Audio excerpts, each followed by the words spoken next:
마태복음 22장 1절로 14절까지. 제가 한 절, 그 다음에 우리 여러분들이 한 절씩 이렇게 테이크 턴 돌아가면서 같이 읽도록 할게요. 제가 1절 읽겠습니다. 예수께서 다시 비유로 대답하여 이르시되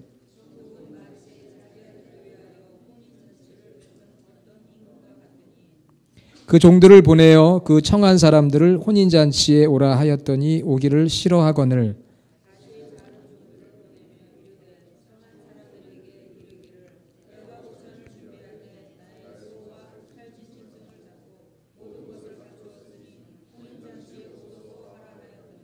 그들이 돌아보지도 않고 한 사람은 자기 밭으로 한 사람은 자기 사업하러 가고 임금이 노하여 군대를 보내어 그 살인한 자들을 진멸하고 그 동네를 불사르고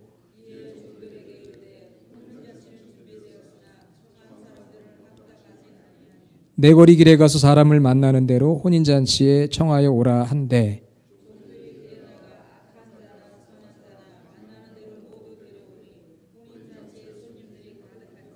임금이 손님들을 보러 들어올세 거기서 예복을 입지 않은 한 사람을 보고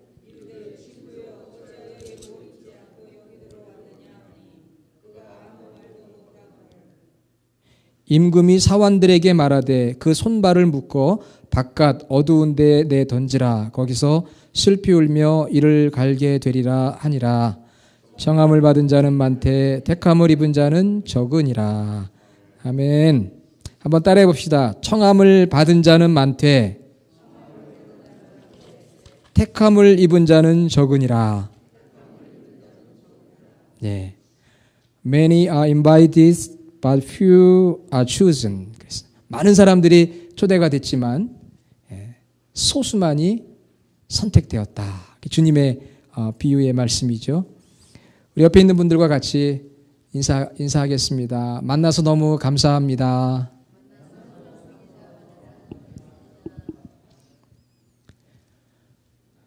주님의 교회 사역을 하면서 제 마음속에 가장 큰 기도 제목이 있다면은 우리 주님의 교회 지체들, 우리 주님의 교회 성도들이 모두가 한 사람도 예외 없이 모두가 다 구원받아서 하나님의 자녀가 되는 것입니다. 할렐루야. 우리 주님의 교회 모든 성도들이 구원받아서 하나님 자녀가 되는 것. 이게 저의 첫 번째 기도 제목이에요. 교인들이 많은 교회는 다 구원받으면 좋겠지만 그게 쉽지가 않은 것 같아요. 그러나 우리 주님의 교회는 아직 숫자적으로 많지 않으니까 우리 교회가 영적으로 양적으로 이렇게 성장해 나가면서 한 분도 예외 없이 다 예수 그리스도를 우리의 구원자로 우리의 주인으로 Savior and Master 다 우리가 accept하고 그래서 Children of God 하나님의 자녀가 되고 우리가 죄사함 받고 하나님과 정말 즐거운 그 생명 있는 그런 릴레이션십을 갖고 하나님의 자녀답게 살며 또 우리가 미래에 in the future 미래에는 정말 천국의 eternal life 영생을 누리는 그런 성도들이 되었으면 좋겠다. 여러분 정말 한 사람도 예외 없이 예수 그리스도를 우리의 구원자로 영접하고 하나님의 자녀가 되시기를 바랍니다. 그리고 하나님의 자녀답게 주님의 교회 성도들은 정말 진실로 하나님의 자녀답다. 사람들의 평가도 중요하지만 우리 주님이 보실 때 기뻐하는 우리 교회가 되기를 간절히 원합니다. 우리가 자랑할 것은 우리가 무엇을 자랑하겠어요? 우리가 자랑할 것은 우리 주님의 교회 성도들은 진짜 성도야. 진짜 하나님의 자녀야. 정말 구원받은 하나님의 자녀야. 이걸 자랑해야 되지 않겠어요? 건물을 자랑하고 숫자를 자랑하고 예산을 자랑하는 것이 아니라 우리 교회 성도들은 다 구원받은 하나님의 자녀입니다. 진짜입니다. 알곡입니다. 이걸 자랑하는 우리 교회. 주님이 기뻐하시고 인정하는 교회. 우리 그런 꿈을 꾸며 우리 주님의 교회를 같이 세워나갈 수 있기를 간절히 원합니다. 그러나 오늘 주님께서 하신 말씀을 읽어보면 조금 마음에 부담이 돼요. 낭망이 되기도 합니다. 청함을 받은 자는 많되 택함을 입은 자는 적다. 주님이 그런 말씀하셨거든요. 주님이 괜히 그런 말씀하셨겠어요. 실제 상황이 그러니까 그런 말씀을 비유로 해 주신 거 아니겠습니까? 예수님께서 오늘 우리 마태복음 22장 읽었지만 이미 7장 14절에서도 생명으로 인도하는 문은 좁고 길이 협착하여 찾는 자가 적다 그랬습니다. 멸망의 길로 가는 사람은 많은데 생명의 길로 가는 사람은 적다고 말씀하셨거든요. 그러니까 항상 우리가 깨어서 이 말씀 속에서 긴장을 해야 돼요. 도전을 받아야 돼요. 우리 주님은 청함받은 자는 많은데 택함받은 자는 적다. 멸망의 길로 가는 자는 많은데 생명의 길로 가는 적다. 마태복음 7장 21절에도 나더러 주여 주여 하는 자마다 천국에 다 들어갈 것이 아니요 다만 하늘에 계신 내 아버지의 뜻대로 행하는 자라야 들어가리라. 그런 말씀 주셨거든요. 그러니까 오늘 마태복음 22장 14절 이 말씀을 보면서 우리의 간절한 기도, 저의 간절한 기도, 저와 여러분이 아멘으로 화답했던 정말 우리 주님의 교회는 다 구원받은 하나님의 자녀가 되어야 되겠습니다. 그런 그 고백과 각오와 소망을 갖고 기도하지만 현실은 모두가 다라고 하는 것이 그렇게 쉬운 일은 절대 아닙니다. 그러므로 오늘 우리 말씀을 통해서 오늘 우리 교회에 참석하신 주님의 교회 성도들이 진정으로 다 천국 백성이 되는 정말 하나님께서 우리에게 말씀하시는 대로 순종하는 그런 역사가 나타나기를 원합니다. 우리 주님의 교회 오늘 빠지신 분 손 들어보세요. 빠지신 분이 아무도 없으시네요. 감사합니다. 다 오신 것 같아요. 정말 우리 교회 성도님들이 다 구원받아야 돼요. 그래야 그것이 우리 모두의 자랑이고 기쁨이고 주님 앞에 면류관이 아니겠어요. 오늘 예수님께서 혼인잔치 비유를 해주십니다. 유명한 비유예요. 패러블. 혼인잔치 비유. 우리 주보에 보면은 그 혼인잔치 비유에 나온 사람들 각각이 누구냐라는 질문이 있는데 여러분 이미 많이 아실 거예요. 이 본문에서 혼인잔치를 베풀고 초대한 임금은 누굽니까? 하나님이시죠. 혼인잔치를 베풀고 풍성한 준비를 했어요. 어떤 풍성한 준비를 했나요? 4절에 보니까 소와 살찐 짐승을 잡고 그랬습니다. 고대 근동 지방이나 지금이나 가장 귀한 손님에게 대접하는 것은 소고기입니다. 소고기. 그렇잖아요. 다른 고기들도 맛있는데 고대 근동 지방부터 지금까지 2000년 역사를 통해서 귀한 손님에게 대접하는 게 이 소고기예요. 소와 살찐 짐승들을 잡아 혼인잔치를 벌렸어요. 이 혼인잔치를 벌리신 분은 오늘 비유의 임금이라 그랬습니다. 임금. 그러나 그분은 바로 하나님을 비유하는 것입니다. 하나님, 킹, 하나님 우리 만왕의 왕이시잖아요. 만군의 주. 그리고 그 혼인잔치에 혼인하는 아들은 누굽니까? 바로 예수 그리스도예요. 아들은 예수 그리스도입니다. 우리 예수 그리스도는 우리의 영적인 신랑이에요. 성경의 예수님은 우리의 신랑이고 우리 성도들은 우리 교회는 신부. 우리는 브라이드. 예수님은 그럼 신부, 신랑. 예수님은 신랑이거든요. 하나님은 지금도 천국에 풍성한 잔치를 준비해 놓으시고 많은 사람들을 인바이트 하세요. 초대했어요. 오라 하고 부르세요. 하나님은 부르시는 분이 그냥 부르시는 분이 아니고 준비하시고 풍성하게 준비하셔서 무엇을 준비합니까? 그 안에 우리의 죄를 사하시는 죄 용서의 은혜가 예비되어 있어요. 할렐루야. 죄 용서의 은혜. 또 하나님께서 우리 가운데 주실 평강의 은혜. 하나님의 자비와 긍휼의 은혜가 우리 가운데 있습니다. 하나님 우리와 함께 하신 임마누엘의 은혜, 미래의 우리의 삶을 인도하시는 여호와 이레의 은혜, 우리가 거룩한 몸으로 변화돼 부활한 마음으로 영원히 거할 천국을 예비해 놓으셨어요. 그런 귀한 것들을 예비해 놓으시고 우리를 초대하시는 거예요. 오라, 오라, 어서 오라 부르시는 분. 우리 하나님은 그런 분이세요. 여기에 초대된 사람들이 있었습니다. 이 천국 잔치에 초대된 사람들. 그리고 우리 교회는 천국의 브랜치예요. 우리 교회는 천국을 보여주는 것입니다. 우리 교회는 브랜치, 천국의 지점이에요. 완벽한 천국의 모습은 아닐지라도 이 땅에서 천국을 보여주는 브랜치, 그것이 바로 우리 철치 교회라고 하는 것이죠. 혼인잔치를 위해 먼저 초대된 사람들이 있었어요. 이 사람들은 누구였느냐? 이스라엘 사람들이었습니다. 주이시들이었어요. 그들은 하나님과 시내산에서 언약, 카보넌트를 맺었어요. 너희는 나의 백성이고 나는 너의 하나님이다. 이렇게 언약을 맺었습니다.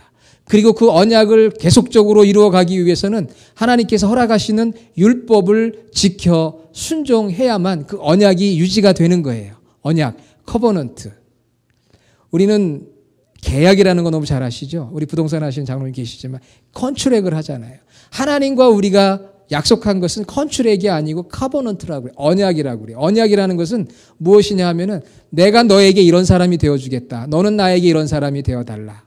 그게 언약이에요. 나는 너에게 하나님이 되어주고 너는 나의 백성이 되자. 이게 커버넌트, 언약이에요. 계약은 물건을 주고받는 것입니다. 내가 이렇게 해주면 네가 이걸 나에게 달라. 이 컨트랙을 맺는 거죠. 언약은 상대방에게 당신은 나에게 이런 존재가 되어주십시오. 저는 당신에게 이런 존재가 되어드리겠습니다. 하나님께서 이스라엘 백성들과 그런 언약을 맺었는데 그게 올드 커버넌트, 구약입니다. 이스라엘 백성들이 불순종했어요. 그래서 그 옛 언약은 이제 expired 됐어요. 그리고 new covenant, 새 언약. 예수님께서 이것을 위해 새 언약의 피를 흘리시고 죽으셨습니다. 새 언약을 맺으신 거예요. 예수님을 통해서.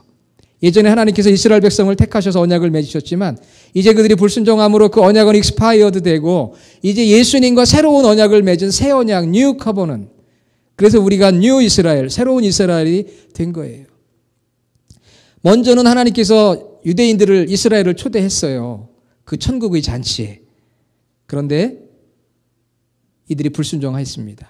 새 언약을 주겠다고 에스겔서 예레미야에 보면 새 언약이 나와요. 그것은 예수 그리스도를 통해 맺어지는 새로운 언약입니다. 그 새로운 언약에 다시 이스라엘 백성들을 초대했지만 그들은 예수님을 배척하고 예수님을 죽였습니다. 그래서 그 예수님을 통한 새로운 언약이 모든 젠타일 이방인들에게 전해져서 오늘 우리가 예수님과 뉴 커버넌트 새 언약을 맺은 새 언약의 백성이 된 거예요. 그래서 예수님 혼인잔치를 열고 하나님께서 먼저 이스라엘 백성들을 오라 그랬습니다. 너희들이 먼저 내가 택한 백성이었고 옛 언약의 주인공들이니까 이제 새 언약의 주인공인 예수가 왔다. 너희들이 예수 그리스도를 통해 언약을 새롭게 해야 된다. 유대인들을 초대했습니다. 그러나 그들은 그 혼인잔치에 오기를 2절에 보니까 오기를 싫어했어요. 싫어했을 뿐만 아니라 4절에 보니까 5절에 보니까 돌아보지도 않고 각각 자기 밭으로 자기 사업하러 떠났습니다. 그리고 남은 자들, 이 사람들은 이스라엘의 지도자들입니다. 바리새인들, 서기관들, 제사장들, 이 사람들은 오히려 예수 그리스도의 복음을 전하는 자들을 잡아 모욕하고 죽이고 결국 예수 그리스도까지 십자가에 못 박게 되었습니다. 오라고 했는데 오질 않는 거예요. 왜 안 옵니까? 그들의 마음에 불신과 불순종이 가득했어요. 자기 밭으로 가서 관심이 다른 데 있습니다. 자기 밭으로 가서 또 사업을 위해서 오늘날도 그렇지 않습니까? 하나님께서 끊임없이 콜링을 해요. 많은 사람들에게 천국 잔치로 천국의 지점인 교회로 부르지만 많은 사람들이 다 이유가 있어요. 밭에 가서 일해야 됩니다. 또 비즈니스를 해야 됩니다. 농촌이나 도시나 많이 배운 사람이나 적게 배운 사람이나 가진 사람이나 못 가진 사람이나 다 이유가 있고 핑계가 있어요. 오기를 다 싫어합니다. 오늘날 근본적으로 많은 사람들이 허탄하고 썩어질 육신적인 일에는 관심이 많지만 참 영원한 생명의 말씀에는 관심이 없어요. 그럼에도 불구하고 오늘 이 자리에 오신 여러분들이 얼마나 복되어요. 하나님의 그 콜링, 부르심에 응답해서 천국 잔치에 오셨고 하나님 나라 백성이 되고 주님의 교회에 성도들로 오신 거 얼마나 감사합니까? 많은 사람들이 바쁘고 분주하고 관심 없어 하지만 그래도 우리가 왔잖아요. 얼마나 감사해요. 그래서 이 이스라엘 백성들이 오질 않으니까 하나님께서 이제 그 새 언약을 예수 그리스도를 통한 구원의 새 언약을 다른 사람들에게 보여주셨어요. 그래서 오늘 비유니까 임금이 군대를 보내서 예수님과 복음을 반대하는 자들을 심판하십니다. 그래서 여러분, 이스라엘 성전이 무너지고 이스라엘 백성들이 흩어져서 어려움을 겪게 되었어요. 그리고 이제는 사거리에 네거리에 가서 사람들을 데리고 와라. 마태복음 10장 4절에 보면 처음에는 이스라엘의 잃어버린 양들에게 가라 그랬거든요. 이스라엘의 잃어버린 양들에게 갔는데 그들이 거부하는 거예요. 우리 바쁘고 다 각각 제 갈 길로 갑니다. 그러니까 하나님께서 다시 말씀하시잖아요. 모든 족속에게 가라. 이방인의 길로 가라. 그래서 다시 사람들을 이 천국 잔치에 초대하게 됩니다. 오늘 말씀 8절에 종들에게 이르되 혼인잔치는 준비되었으나 청한 사람들은 합당하지 아니하니 내 거리 길에서 사람을 만나는 대로 혼인잔치에 청하여 오라. 그래서 하나님께서 이 임금, 하나님이죠, 베풀어 놓은 이 혼인잔치 자리에 원래는 이스라엘 사람들이 와서 자리를 채워줘야 되는데 그 사람들은 다 거부하고 불순종하고 떠나버렸어요. 그 자리에 누가 가득 찼습니까? 10절에 보니까 혼인잔치에 손님들이 가득했다. 이방인들이 가득한 거예요. 이방인들이 가득 찼어요. 젠타일들이 가득했어요. 잔치에 게스트들이 바뀌었습니다. 우리 성경 공부하시는 분들은 제가 한번 말씀드려서 아시지만 이런 일이 실제로 있었어요. 얼마 전 10월 17일. 예, 그러니까 얼마 안 됐네요. 그렇죠? 10월 17일 날 세크라멘토에서 결혼식이 있었습니다. 토요일 날. 그런데 그 결혼식 일주일 전에 안타깝게도 신랑이 결혼을 취소하게 되었습니다. 파혼하자. 얼마나 힘든 일이에요. 일주일 앞두고 신랑 측에서 결혼 못하겠다. 캔슬하자. 그렇게 된 거예요. 너무 충격적인 통보 아니겠습니까? 신부도 너무나 마음이 아플 거고 특히 또 신부의 어머니는 얼마나 마음이 아팠겠어요. 호텔에 120석짜리 호텔을 예약을 해서 이미 돈도 다 지불을 했어요. 그런데 캔슬을 해야 되니까 너무 안타까운 거예요. 그래서 이분들이 생각을 했습니다. 어차피 이거 결혼해 오는 손님들에게 대접하려고 120석을 예약해 놓은 건데 결혼식은 취소됐지만 이번에 좋은 일 한번 하자. 그래가지고 이분들이 누구를 초대했죠? 홈리스, 노숙자들을 120명을 대접하기 위해 초대를 했습니다. 세크라멘토에 있는 4성급 별 4개짜리 시티즌 호텔이라고 그래요. 거기에 홈리스 120명을 초대해서 준비된 음식을 다 대접을 했습니다. 스테이크와 세몬. 우리 보통 호텔에 가서 먹으면 스테이크냐 아니면 세몬이냐 뭐 둘 중에 하나 아니면 반반씩. 저희는 한 사람은 스테이크, 한 사람은 연어 해가지고 이제 반반씩 먹거든요. 그렇게 해서 그냥 디저트까지 그 홈리스들이 오랜만에 아주 그냥 포식을 한 거예요. 너무 감사하죠. 그렇지 않겠어요? 원래는 그 자리에 신랑 신부의 relati브 친척들이나 패밀리 친구들이 와서 앉아야 될 그 자리였는데 캔슬이 되는 바람에 홈리스들이 다 와서 그 자리에 차지하고 맛있게 먹은 거예요. 그러니까 이 잔치가 바뀐 거죠. 손님들이 지금이 그런 거예요. 원래 주인은 혼인잔치를 열어서 유대인들을 다 초대하려고 했는데 그들이 다 리젝트하고 다 가버렸어요. 그러자 바삐 사거리로 나가서 그야말로 이방인들을 전부 데려다가 그 잔치를 채우게 되었습니다. 그 잔치에 온 사람들 중에는 오늘 말씀해 보니까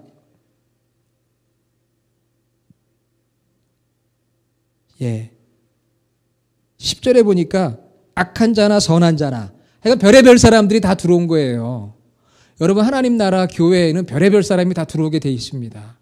그래서 교인이 왜 저래 그런 소리 우리가 듣지만 그럴 수밖에 없는 거예요. 왜 저래 하는 사람이 들어와가지고 달라졌네 이렇게 변화가 되는 데가 교회 아니겠습니까? 만일 그 사람이 교회 안 왔으면 더 나빠지는 거예요. 그런데 그나마 여기 와서 달라지는 거거든요. 그러니까 교인들을 향해 왜 저래 그럴 필요가 없어요. 왜? 원래 죄인들이 들어와서 변화되는 곳이 교회 아닙니까? 악한 자나 선한 자나 다 들어왔다고 그랬어요. 그래서 이제 그 뱅퀴 그 자리가 가득 찼습니다. 그때 이제 이 잔치를 연 주인이 임금이 하나님이 들어오셨어요. 그래서 쫙 봅니다. 그런데 거기에 한 사람이 눈에 거슬리는 사람이 있었어요. 어떤 사람이죠? 예복을 입지 않은 사람이 거기 한 사람이 있었습니다. 예복을 입지 않은 사람. 그 잔치에 맞는, 결혼식에 맞는 예복을 입지 않은 사람이 있었어요. 그래서 주인이 이렇게 이야기합니다. 임금이 이야기합니다. 어찌하여 너는 예복을 입지 않았느냐. 그랬더니 아무 말을 못했습니다. 아무 말을 못했어요. 저 이 말씀을 보면서 예전에 그런 생각했어요. 아니 사거리에서 갑자기 데리고 왔는데 무슨 예복이 있겠어요. 일하다가 그냥 끌려왔는데 오라고 밥 준다고 그래서 왔는데 갑자기 너 왜 예복 안 입었어? 아니 뭐 오라고 해서 왔는데 무슨 예복입니까? 이렇게 질문할 수 있잖아요. 그렇죠? 그런데 요거는 백그라운드를 조금 알아야 되는 것이 그 당시에 그 혼인잔치에 참여하기 위해서 주인이 준비를 합니다. 그래서 그 혼인잔치 들어가는 사람들은 그 혼인잔치 합당한 옷을 제공을 받아서 입고 들어가게 되어 있어요. 그러니까 온 사람들에게 다 옷을 나눠주는 거예요. 이런 옷으로 갈아입으세요. 여기 잔치에 들어와서 이 옷을 입고 우리가 잔치를 하게 됩니다. 그 다른 사람들은 다 주는 대로 입은 거예요. 그런데 이 한 사람은, 이거 비유입니다. 이 한 사람은 입지를 않은 거예요. 왜 입지 않았을까요? 예. 여러분 한번 생각해 보세요. 집에서 이런 옷 입어라. 안 입거든요. 예. 귀찮아서. 마음에 안 들어서. 내가 하고 싶은 대로 하고 싶어서. 뭐 여러 가지 이유가 있을 거 아니에요. 그렇죠? 그 예복을 입지 않고 들어가 앉아 있습니다. 그 사람도 굉장히 담대하네요. 그렇죠. 왜냐하면 많은 사람들은 다 예복을 갈아입고 앉아 있는데 혼자만 자기가 입던 옷 입고 있으면 얼마나 썰렁하고 마음이 불안하고 그렇겠어요. 이 드레스 코드에 안 맞는 옷을 입고 와서 앉아 있으면 참 불편하고 힘들거든요. 그렇죠? 그런데 주인이 나타나서 포인트아웃을 한 겁니다. 지적을 한 거예요. 너 왜 예복을 입지 않았느냐? 아무 할 말이 없어요. 왜 할 말이 없어요? 입으라고 했는데 입지 않았으니까. 안 입어도 되겠지. 나름 생각한 거예요. 그런데 주인이 딱 지적을 합니다. 기가 막히게 지적을 하는 거. 왜 안 입었느냐. 그때 할 말이 없어요. 왜 할 말이 없느냐. 입으라고 했는데 입지 않았으니까 할 말이 있을 수가 없죠. 유구무원인 거예요. 그러자 주인이, 임금이 종들에게 손과 발을 묶어 바깥 어두운데 내 던져버려라 그랬습니다. 여기 참여할 필요가 없다. 너는 자격이 안 돼. 쫓아냈습니다. 손발을 묶어 바깥 어두운데 슬피 울며 이를 간다 그랬어요. 슬피 울며 이를 간다는 것은 예수님께서 많이 표현하신 내용으로 오늘날 지옥을 표현하는 거예요. 너는 이제 영원한 지옥에 거하게 될 것이다. 그렇게 이야기했습니다. 사랑하는 여러분, 교회는, 천국은 굳이 비유한다면 잔치집이에요. 잔치집. 교회는 잔치집입니다. 특히 혼인잔치집입니다. 기쁨이 있고요. 교제가 있고 환영이 있고 축복이 있고 음식이, 사랑의 고백이 있고. 교회는 장례식장이 아닙니다. 어떤 분들은 교회 가서 계속 울기만 해요. 우는 것도 필요하지만 교회는 기쁨의 장소예요. 한숨만 있어서는 안 됩니다. 교회는 또 학교가 아니에요. 어떤 분들은 교회 가서 가르치고 배우는 일에만 너무 집중을 해요. 오늘날 우리 이민교회 성도님들도 굉장히 인텔렉츄얼, 그 지적이고 아카데믹한 부분이 있어가지고 야 어느 교회 말씀 양육 시스템이 훌륭하대더라 찾아다니는 분들도 있어요. 저도 그거 굉장히 좋아하거든요. 그렇지만 교회는 학교가 아닙니다. 스쿨이 아니에요. 교회는 장례식장도 아니고 퓨너럴도 아니고 스쿨도 아니에요. 교회는 백화점이 아니에요. 어떤 사람은 교회에 와가지고 이것저것 구경하러 오는 사람이 있어요. 이 교회는 구경거리가 많대. 사람들 구경, 뭐 교회 구경, 볼거리가 많대. 여기는 뭐 프로그램이 많대. 구경하러 오는 것이 교회가 아닙니다. 여러분 분명히 알아야 되는데 교회는 잔치집이에요. 기쁨이 있고 서로 환영해주고 축복해주고 사랑의 고백이 있는 곳, 그것이 바로 교회거든요. 오늘 잔치집은 천국을 의미하면서 천국의 브랜치인 교회를 의미하고 있는 거예요. 그런데 하나님께서 부르신 그 부름에 응답하는, 그래서 우리 교회 공동체에 나온 저희들에게 하나님께서 보시는 게 있어요. 다 부르셨어요. 다 콜링해서 우리가 왔는데 하나님께서 우리에게 요구하는 게 있다는 것입니다. 어려운 게 아니에요. 예복을 입는 거예요. 이 잔치자리에 맞는 예복을 입으라는 거예요. 내 옛 옷을 벗어버리고 내가 입었던 옛 옷을 벗어버리고 새 옷을 입으라는 거예요. 그런데 우리는 새 옷을 입지 않고 나의 옛 old self, 나의 old habit, 나의 옛날 거를 그냥 붙들고 와서 앉아 있습니다. 우리가 이걸 버리고 새 옷을 입어야 돼요. 그게 예복이에요. 오늘 여러분들이 교회 나오실 때 오늘 무슨 옷을 입을까 신경 안 쓰신 분 있으세요? 다 신경 쓰셨죠? 오늘 무슨 옷을 입고 오늘 예배당에 갈까? 저도 무슨 옷을 입을까? 가을 양복이 몇 벌이 있는데 오늘 무슨 색깔을 입을까? 생각을 했습니다. 갑자기 지난주는 여름이었거든요. 시원했잖아요. 근데 한 주 사이에 날씨가 싹 바뀌었어요. 그래가지고 갑자기 막 겨울옷이 등장을 하고 지난 화요일 수요일에 또 추웠거든요. 막 겨울옷이 등장하고 이제 막 저희 집에서도 여름 이제 짧은 소매 옷들은 다 이제 막 정리하고 겨울 가을 옷으로 다 이제 계절 옷을 바꿉니다. 계절이 바뀌면 옷을 바꿔 입어야 돼요. 그렇죠? 날은 추운데 반팔 입고 오면 됩니까? 안 됩니까? 거기에 맞는 걸 입어야 되거든요. 거기에 맞는 옷을 입어야 돼요. 근데 옷이라는 것은 우리 여자분들은 항상 옷이 없다고 불평하시더라고요. 우리 집 이야기는 아니고요. 다른 집 이야기. 여자분들은 보면 옷장에 옷이 그렇게 많은데도 입을 옷이 없대요. 남자분들이 옷을 입는데 좀 자유함이 있으신 것 같아요. 그래도 왜냐면 뭐 양복 그저 한두 벌 간단하게 입지만 여성분들은 이것도 뭐 지난주 입었던 거 또 입어야 되나 뭐 그런 것부터 시작해가지고 옷에 많이 신경을 쓰지요. 맞습니다. 계절에 맞는 옷을 신경을 쓰고 어떤 옷을 입어야 될까 많이 신경을 써요. 그런데 하나님께서는 어떤 옷을 입고 왔느냐 그거 보는 거 아니거든요. 하나님 보시는 것은 우리의 그 inner world, 내면의 예복, 내면에 요구하시는 게 있어요. 이 예복을 입으라고 했는데 비유니까 패러블이니까 예복을 입어야 돼요. 근데 눈에 보이는 예복을 입는 게 아니에요. 우리는 눈에 보이는 예복을 입는 게 아니라 주님의 교회에 오면 꼭 이 옷을 입어야 됩니다. 그게 아니고요. 주님의 교회에 오면은 그러나 입어야 될 옷이 있어요. 보이지 않지만 입어야 될 옷이 있는데 그게 무슨 옷입니까? 네? 따라해 봅시다. 그리스도로 옷 입자. 그리스도로 옷 입어야 돼요.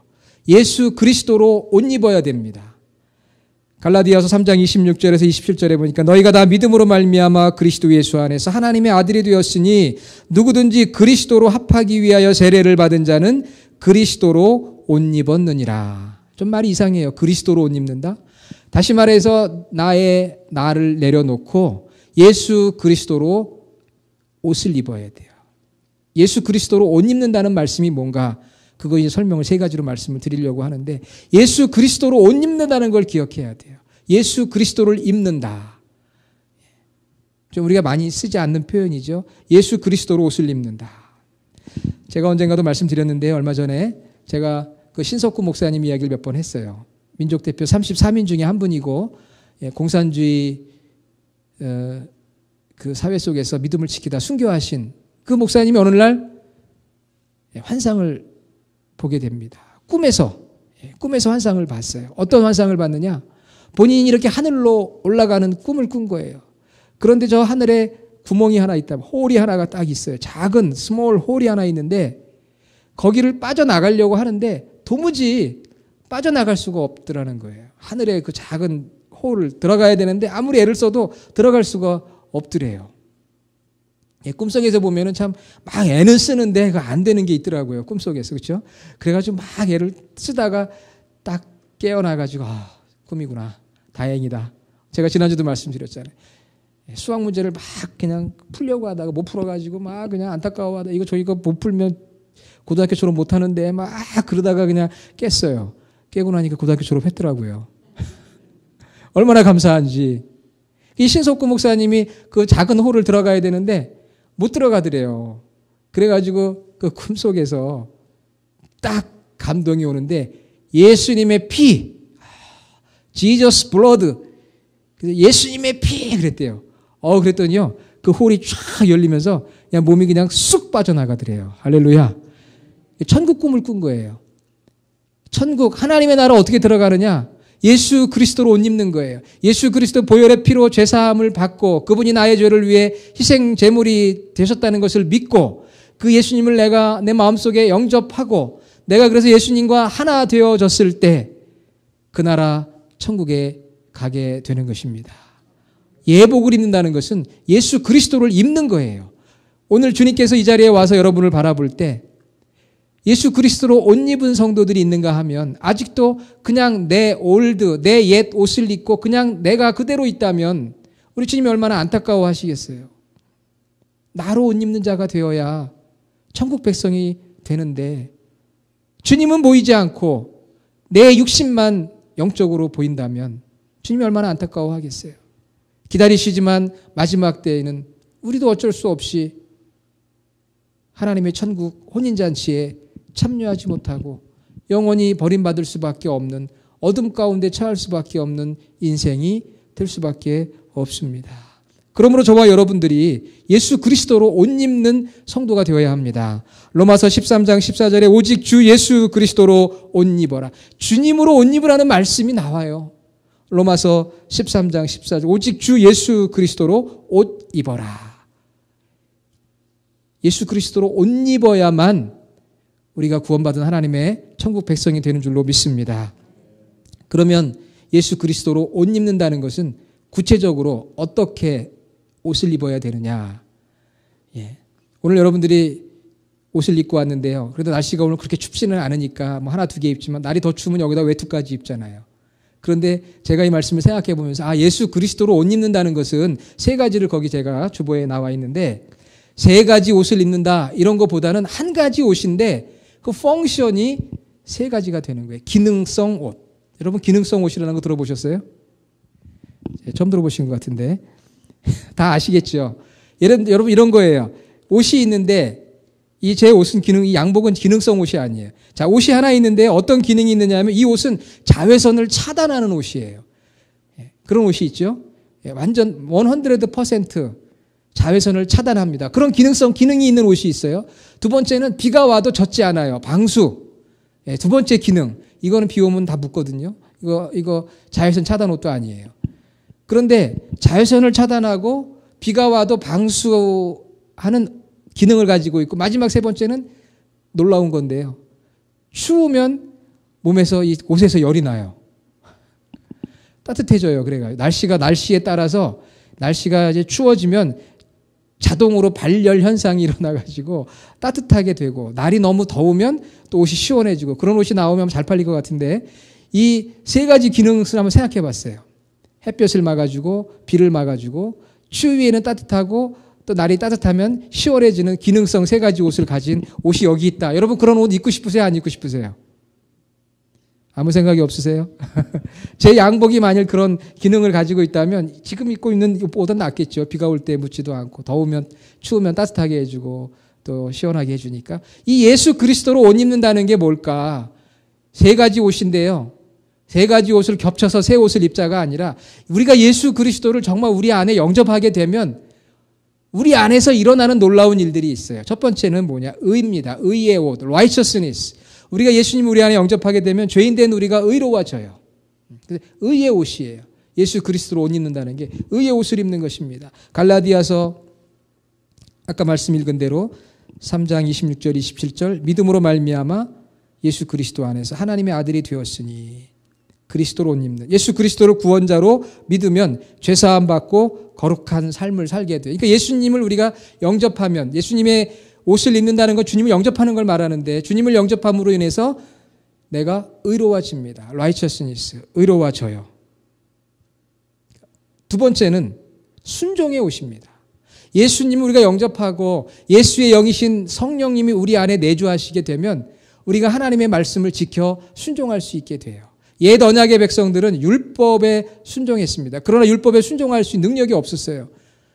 그러나 새 언약의 백성은 새 영을 우리에게 부어주시겠다. 에스겔 36장에 말씀하고 있고 새 영이신 성령님이 우리 안에 들어오셔서 하나님의 말씀을 지킬 수 있도록 해주시는 그리스도로 옷 입게 되면 우리가 순종하게 돼요. 그러므로 두 번째 옷은 순종의 옷을 입는 것입니다. 순종하는 자가 되어야 합니다.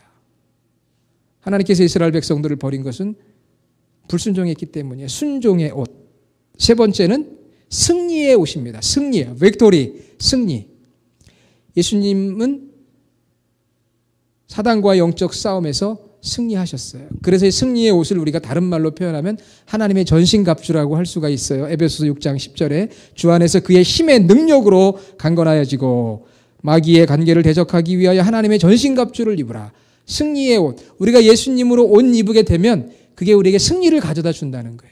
예수님으로 우리가 옷을 입게 되면 의를 얻게 되어지고 예수님으로 옷을 입게 되면 순종하게 되는 거예요. 그러니까 예수 그리스도로 완전히 우리를 그 옷을 완전히 입게 되면 의롭게 되어지고 순종하게 되어지고 순종해서 거룩한 삶을 살게 되는 거죠. 영적 싸움에서 승리하게 됩니다. 여러분 이러한 그리스도로 옷 입는 성도들이 되시기를 주의 이름으로 축원합니다. 우리 주님이 그걸 보시는 거예요. 아, 우리 주님의 교회 성도들이 오늘 예수 그리스도로 옷 입었는가? 정말 그 내면 중심에 나를 모시고 주인으로 모시고 살아가고 있는가? 정말 저들이 죄사함을 받고 의로운 자가 되었는가? 정말 나의 말씀에 순종하는 자가 되었는가? 영적 싸움에서 승리하고 있는가? 주님이 보시는 건 그거예요. 어떤 육신의 옷이 아니라 그걸 보시는 거죠. 그런데 그런 자들이 많지 않다고 그랬습니다. 청함을 받은 자는 많되 택함을 입은 자는 적다. 여러분 오늘 이 비유에서 가장 불쌍한 사람이 누구예요? 아예 처음부터 오지 않았으면은 차라리 나았을 텐데 처음에는 그냥 따라왔다가 마지막에 주인 앞에서 임금 앞에서 책망받고 쫓겨나 슬피 울며 이를 가는 자가 되었을 때 이게 얼마나 불쌍한 자예요. 그렇지 않습니까? 우리 모두가 다 하나님의 풍성한 은혜의 잔치에 천국 잔치에 부름을 받았어요. 그러니까 이제 우리에게 필요한 것은 하나님이 요구하시는 예복을 입는 거예요. 옷을 입는데 그 옷은 그리스도로 옷 입는 것이요. 그리스도로 옷 입은 자에게 주어지는 것은 의의 옷이요. 순종의 옷이요. 승리의 옷입니다. 저와 여러분들이 먼저 예수 그리스도를 마음에 영접하심으로 의로운 자가 되시고요. 그 다음에 주님의 도우심, 성령의 도우심으로 순종하는 자가 되고 그리고 그 도우심을 입어서 오늘날 영적 싸움에서 사단의 세력을 물리치고 승리할 수 있는 승리하는 자가 다 되셔서 마지막 주님 오실 때 어린 양의 혼인잔치에 참여했을 때 잘하였도다. 충성된 종아. 내가 너를 웰컴한다. 슬피 울며 이를 가는 자가 아니라 기쁨으로 천국 잔치에 참여할 수 있는 저와 여러분 모두가 되기를 주의 이름으로 축원합니다. 기도하겠습니다. 아버지 하나님 감사합니다. 오늘 말씀을 통해 청함받은 자는 많지만 택함받은 자는 적다는 말씀에 도전을 받고 오늘 주님의 교회 모든 성도들이 옛 옷을 나의 생각과 경험과 또 나의 옛 습관을 내 옛 자아를 다 벗어버리고 예수 그리스도로 옷 입는 자가 되어서 예수님을 나의 구주로 주인으로 영접하게 하여 주시고 주의 성령으로 말씀 앞에 순종하는 자가 되게 하시고 주의 능력으로 세상을 이기는 자가 다 되게 하여 주시옵소서. 그리하여 주님 오실 때 천국 잔치에서 우리 모두가 한 사람도 낙오함 없이 모두가 선택받은 자로 그 자리에 참여할 수 있는 주의 귀한 성도들로 인도하여 주시옵소서. 예수님의 이름으로 기도드립니다. 아멘.